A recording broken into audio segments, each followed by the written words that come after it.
아멘. 할렐루야. 오늘도 이 가정에서 그리고 여러분의 삶의 현장에서 예배하는 모든 성도들에게도 하나님의 은혜가 함께 하시기를 주님의 이름으로 축복합니다. 우리 옆에 분들에게 한번 인사해 볼까요? 만나서 반갑습니다. 저는 여러분들께서 기도해 주신 덕분에 건강을 잘 회복했습니다. 이 마스크가 굉장히 불편한데 오늘은 좀 쓰고 하는 게 우리 성도들의 마음을 좀 편안하게 한다 싶어서 제가 좀 마스크를 쓰고 설교를 할까 합니다. 굉장히 답답하시죠? 저만 답답해요.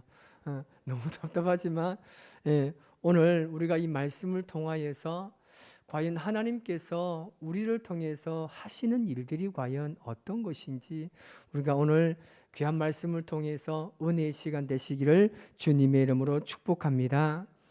이 요즘 신조어가 참 많이 나타나고 있습니다. 그 중에 MZ 세대라는 말을 여러분 들어보셨습니까? 못 들어보셨죠? 우리 청년들은 아마 알 것도 같은데 이 MZ 세대는 무슨 뜻이냐면 M은 밀레니얼 세대를 말합니다. 그리고 Z는 그 다음 세대를 말하는 것인데 우리나라 기준으로 보면 1980년도에서 그리고 1990년도 초까지를 밀레니얼 세대라고 보고 있습니다. 그래서 2022년 기준으로 말하면 20대 중반에서 40대 초반까지 해당합니다. 그리고 1995년 초부터 2004년도까지를 이때 출생한 세대를 Z세대라고 말합니다. 10대 초반에서 20대 중반을 이야기하는 것입니다. 이 밀레니얼 시대의 특징은 뭐냐면 아날로그와 디지털 세대를 모두 겪은 아주 보기 드문 세대입니다. 그리고 Z세대의 특징은 뭐냐면 스마트폰을 접하면서 이 디지털 세대와 함께 성장한 디지털 원주민이라고도 이야기합니다. 그래서 MZ세대는 뭐냐면 이 두 세대의 콜라보레이션입니다. 합작품이란 말입니다. 예를 들면 있습니다. 우리 부모 세대의 이 과거의 재테크는 어땠습니까? 우리 부모 세대는 무조건 아꼈습니다. 그리고 무조건 모으고 여러 개의 적금은 필수적으로 우리가 들었습니다. 이게 재테크였습니다. 그런데 MZ 세대의 이 재테크는 뭐냐면 주식과 코인입니다. SNS와 유튜브나 개인 방송을 통해서 수익 구조의 다양성을 도모하고 있다는 것이죠. 그래서 MZ세대의 특징 중 하나가 뭐냐면 스스로의 즐거움을 가장 중요시하는 겁니다. 그렇기 때문에 자신이 좋아하는 것과 싫어하는 것의 경계가 분명합니다. 굳이 하고 싶지 않은 일에 대해서 시간과 감정을 낭비하는 것을 굉장히 싫어합니다. 그래서 싫어하는 것에 대해서는 분명하게 선을 그어버립니다. 이런 점에서 부모 세대와 당연히 충돌을 일으킬 수밖에 없죠. 그리고 자신의 즐거움을 가장 중요하게 생각하다 보니까 본인의 경제 상황과 맞지 않는 소비 패턴으로 부작용을 겪기도 하는 면이 굉장히 많습니다. 그 대표적인 사례가 바로 카푸어입니다. 우리 부모님 세대들 카푸어란 말 들어보셨나요? 전혀 반응이 없는 거 보니까 잘 안 들어보셨는 것 같은데 이게 뭐냐면 여러분 한 달에 200만 원을 버는 청년이 2억짜리의 슈퍼카를 타고 다닙니다. 그래서 매월 180만 원의 할부금을 갚기 위해서 차 안에서 먹고 자고 씻고 다 생활합니다. 우리 부모님 세대 이해가 됩니까? 무슨 그런 삶을 사냐고 그렇게 하지 않겠습니까? 도저히 이해가 안 됩니다. 그런데 우리 자녀 세대는 꼭 그렇지만 않습니다. 자기가 소유하고 싶고 자기가 누리고 싶은 것을 누릴 수 있는 거, 열심히 일해서 갚이면 되니까 그렇게 이야기하면서 굳이 나쁘다고 말하지 않습니다. 여기서 등장하는 단어가 뭐겠습니까? 바로 세대 차이입니다. 세대 차이는 누가 더 많이 느낄까요? 당연히 부모 세대입니다. 부모 세대는 자기가 겪은 많은 경험을 바탕으로 자녀 세대에게 가르치고 교훈하려고 합니다. 그러나 자녀 세대는 아직 경험해 보지 않는 그 부모님의 그 가르침에 대해서는 별로 실감을 느끼지 못하는 것이 현실입니다. 그렇다 보니까 부모들은 늘 답답해요. 아유, 저 인간이 나중에 뭐가 될까? 저렇게 살아 도대체 뭘 하려고 저렇게 살아가느냐고 하면서 굉장히 답답해합니다. 반면에 자녀들은요, 지금 시대가 어떤 시대인데 그런 이상한 말을 하냐고 하면서 도무지 부모의 말을 이해하지 못합니다. 이것을 잘 융합하기 위해서는 완전한 이해 없이도 이해하는 겁니다. 100% 내가 이해하지 못한다 할지라도 그 세대를 품어가기 위해서는 내가 이해하고 사랑으로 보듬어 가야 하는 것입니다. 그러면서 끊임없이 자녀 세대들이 자신의 경험을 통하여서 스스로 발견하도록 해야 하는 겁니다. 보통 우리 자녀들이 그리 이야기하잖아요. 결혼하고 아이를 낳게 되면 어떻게 이야기합니까? 이제서야 내가 엄마의 마음을 알겠다고 이야기합니다. 솔직히 이야기해 봅시다. 진짜 알 수 있을까요? 그 고통과 힘듦은 알 수 있겠지만 그 부모의 마음을 이해하는 사람들은 극히 드뭅니다. 사실 하나님께서도 세대에 관심이 굉장히 많으신 분입니다. 하나님께서 우리에게 늘 말씀하실 때 끊임없이 세대를 두고 말씀하십니다. 하나님께서 자신을 우리에게 표현하실 때 어떻게 표현하십니까? 아브라함과 이삭과 야곱의 하나님으로 표현하십니다. 하나님은 여러 세대의 하나님이십니다. 하나님께서는 신앙의 세대를 계속해서 이어가고 세워가기를 원하십니다. 오늘 본문에 보면 모세와 출애굽 세대, 그리고 그 뒤를 잇는 여호수아와 그의 후손들의 세대를 하나님께서는 계속해서 이어가기를 원하십니다. 하나님께서 공급하시는 만나를 먹었던 세대와 역사적인 사건으로 알고 들었던 세대를 계속해서 이어가기를 원하시는 것입니다. 그래서 우리는 이 세대 차이를 절대 방관해서는 안 됩니다. 어쩌면 세대 차이가 교회에 들어오게 되면 이지감이 생기고 갈등과 분쟁이 일어날 수도 있지만 이 모든 것을 잘 융합하여서 우리는 하나님께서 기뻐하시는 교회로 세워가야 될 줄 믿습니다. 오늘 본문의 여호수아와 이스라엘 백성들의 모습을 보면서 이 세대 간의 차이를 어떻게 극복할 수 있는지에 대해서 묵상하면서 앞으로 우리 교회가 풀어가야 할 과제를 깨달아 아름다운 세대 간의 연합을 통하여서 하나님께서 기뻐하시는 교회, 하나님의 뜻을 이루어가는 교회가 될 수 있도록 최선을 다하는 저와 여러분의 삶이 되시기를 주님의 이름으로 축복합니다. 여호수아가 가나안 땅에 도착해서 필요했던 것이 무엇이겠습니까? 그에게 있어서 가장 큰 고민은 어떻게 하면 자신이 경험한 이 하나님을 다음 세대에 알게 하고 지금까지 자신들을 인도하셨던 그 하나님의 은혜를 깨닫게 하는 것이었습니다. 그래서 여호수아가 본격적으로 가나안 정복을 앞두고 최종 준비 단계로서 출애굽 2세대들에게 하나님과의 바른 관계를 정립하는 것을 볼 수 있습니다. 그리고 모세와 출애굽 세대를 이어주는 여호수아와 출애굽 2세대들 간의 이 믿음의 세대를 어떻게 잘 이어갈 수 있는지를 보여주고 있는 것이죠.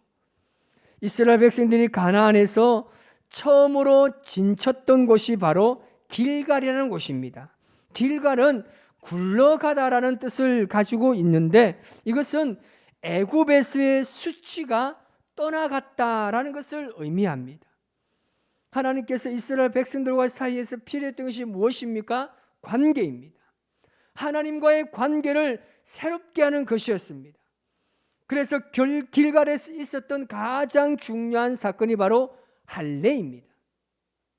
이 사건을 알아보기 위해서는 오늘 앞부분의 내용을 읽어보면 좋을 것 같습니다.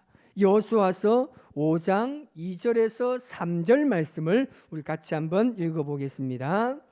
그때에 여호와께서 여호수아에게 이르시되 너는 부싯돌로 칼을 만들어 이스라엘 자손들에게 다시 할례를 행하라 하시매 여호수아가 부싯돌로 칼을 만들어 할례산에서 이스라엘 자손들에게 할례를 행하니라. 아멘.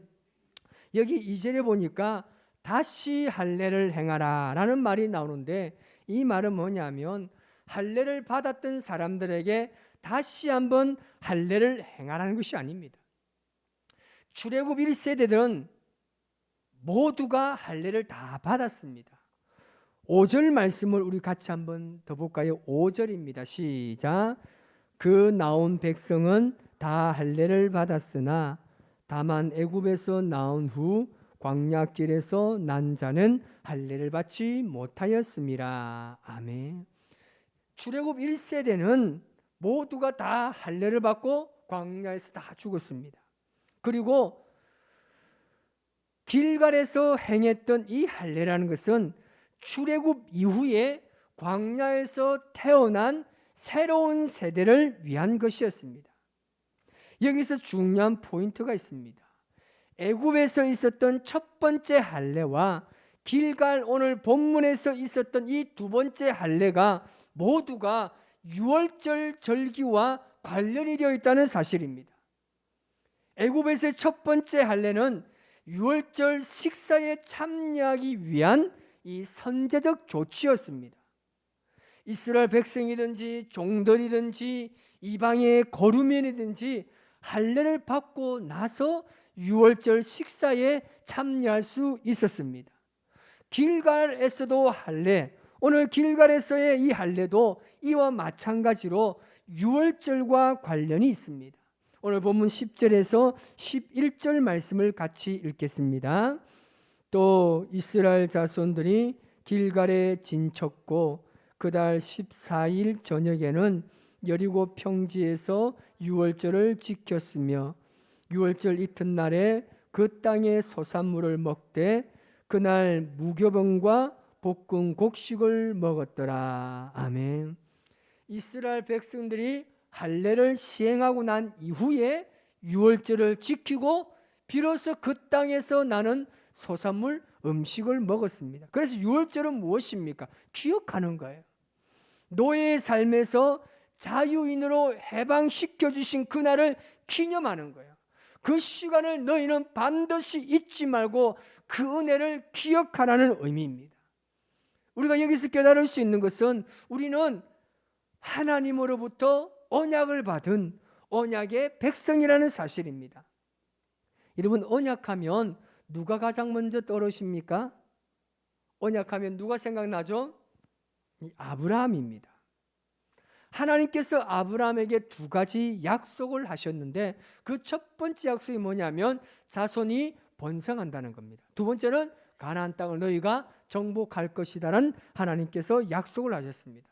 그러시면서 이 약속을 하시면서 아브라함에게 그 언약을 자손 대대로 지킬 것과 그 언약의 표징으로서 할례를 시행하도록 하셨습니다.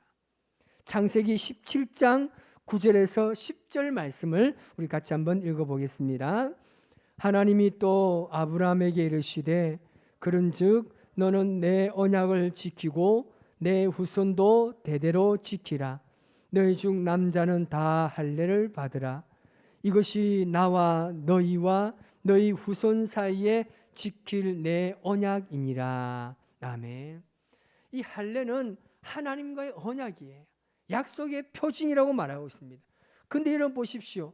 왜 하나님께서 굳이 가나안 땅에 들어서자마자 할례를 행하게 하셨을까요?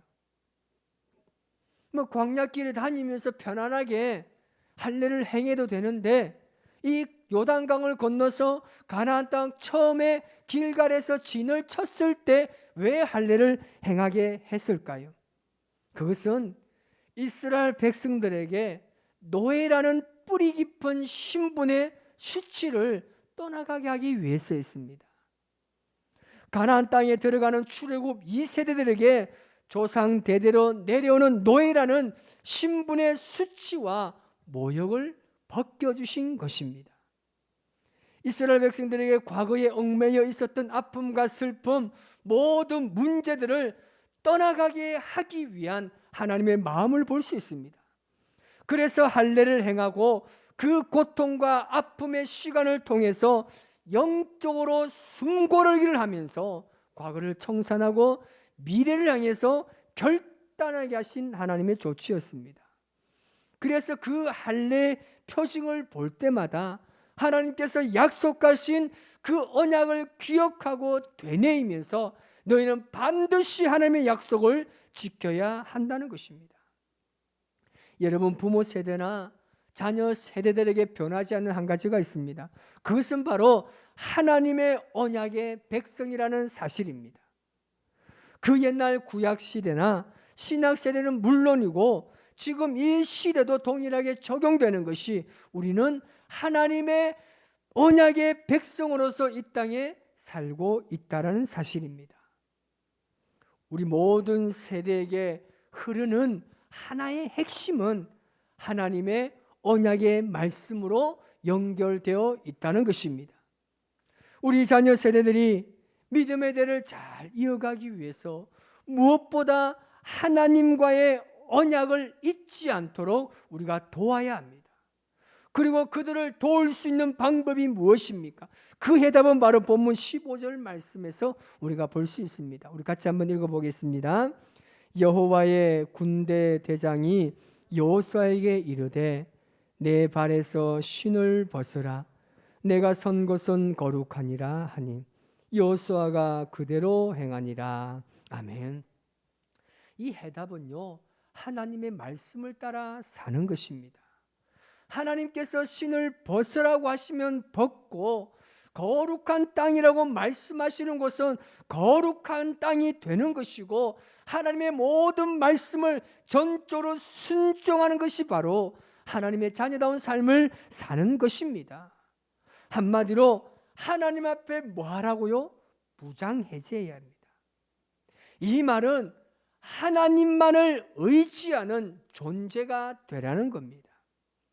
지금 우리 자녀 세대는 하나님 이외에도 붙잡을 수 있고 소유할 수 있는 것이 너무 많습니다. 굳이 보이지 않는 하나님, 손에 잡히지 않는 하나님을 의지하지 않아도 세상에서 떵떵거리며 잘 살 수 있다고 자신 있어 합니다. 이 같은 생각은요, 하나님을 무시하는 정말 무서운 행동입니다. 이것이 바로 신앙이 무너지는 지름길입니다. 믿음의 세대를 이어갈 수 없게 되는 것입니다.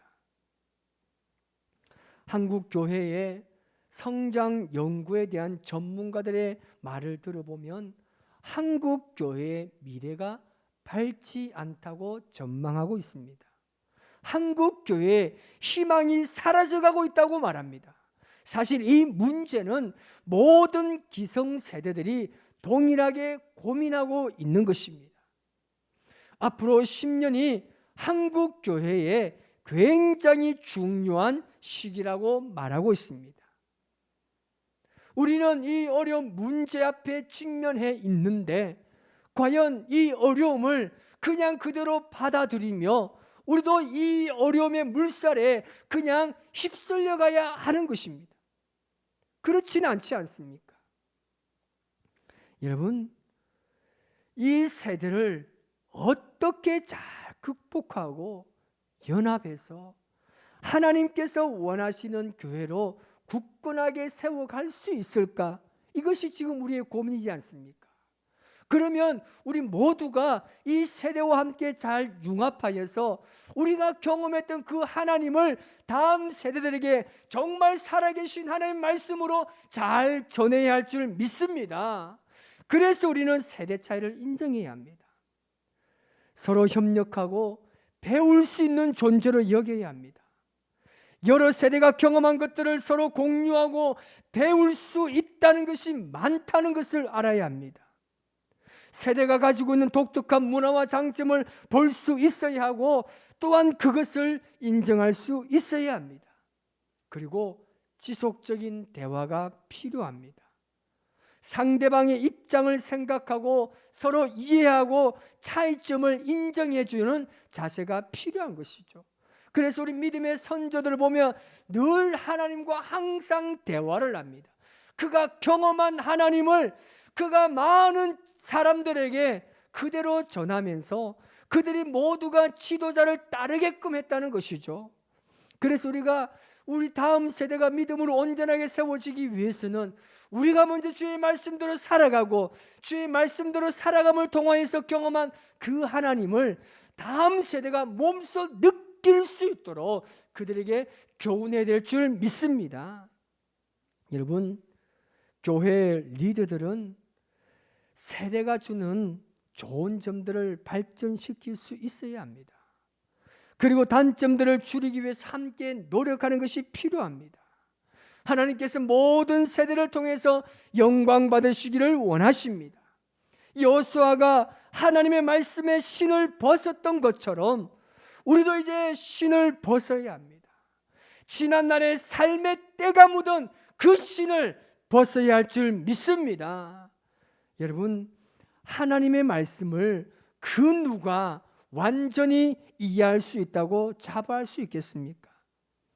그렇게 믿음 생활 잘하는 사람이 병에 걸려 고통스러워하는 사실에 대해서 우리가 어떻게 이해할 수 있겠습니까? 교회를 잘 섬기고 봉사하고 기도 많이 하는 사람이 사업이 망하는 것을 우리가 어떻게 그런 하나님을 이해할 수 있겠습니까?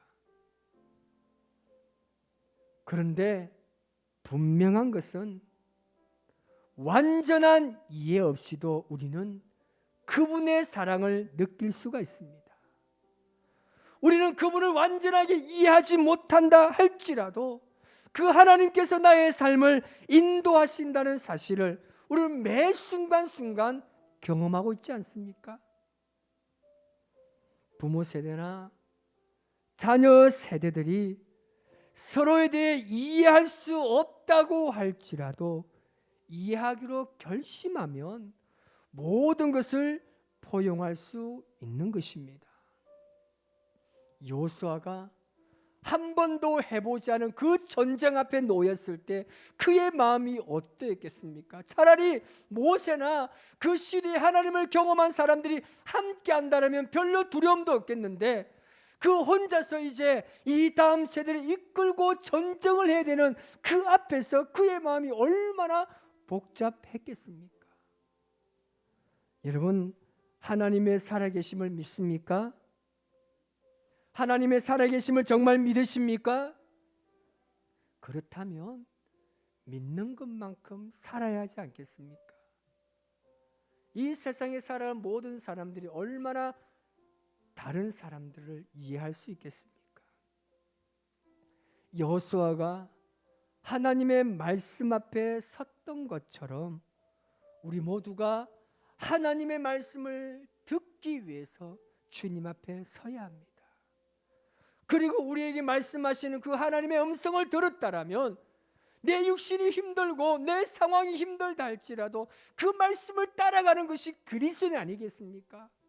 그렇게 살아가 보아야 하나님의 살아계심을 경험할 수가 있고 그렇게 행동해 봐야 나를 인도하시는 하나님을 경험할 수 있는 것입니다. 우리 모두가 지금 너무나 힘든 시대에 살고 있습니다. 너무나 고통스럽고 말할 수 없는 어려움에 우리가 지금 직면해 있습니다. 이 어려운 상황을 어떻게 헤쳐나가며 앞으로 우리 교회가 하나님께서 세우신 교회로서 30년, 50년, 100년의 역사를 이어갈 수 있을지 우리는 깊이 고민해 보아야 합니다. 요수아는 하나님 앞에 섰습니다. 그는 오직 하나님만을 바라보았습니다. 그 말씀을 듣고 자신의 모든 것을 다 내려놓고 주님의 말씀에 순종하였습니다.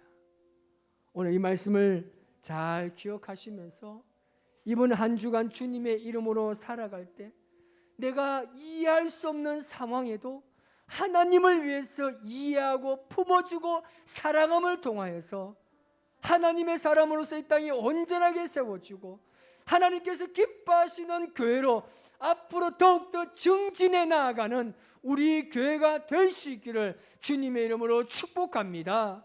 이 힘든 일, 비바람이 우리에게 닥치고 폭풍이 온다 할지라도 우리가 함께 손을 잡고 믿음으로 이 길을 걸어가시기 바랍니다. 우리 고백하며 주님 앞에 나아갑시다.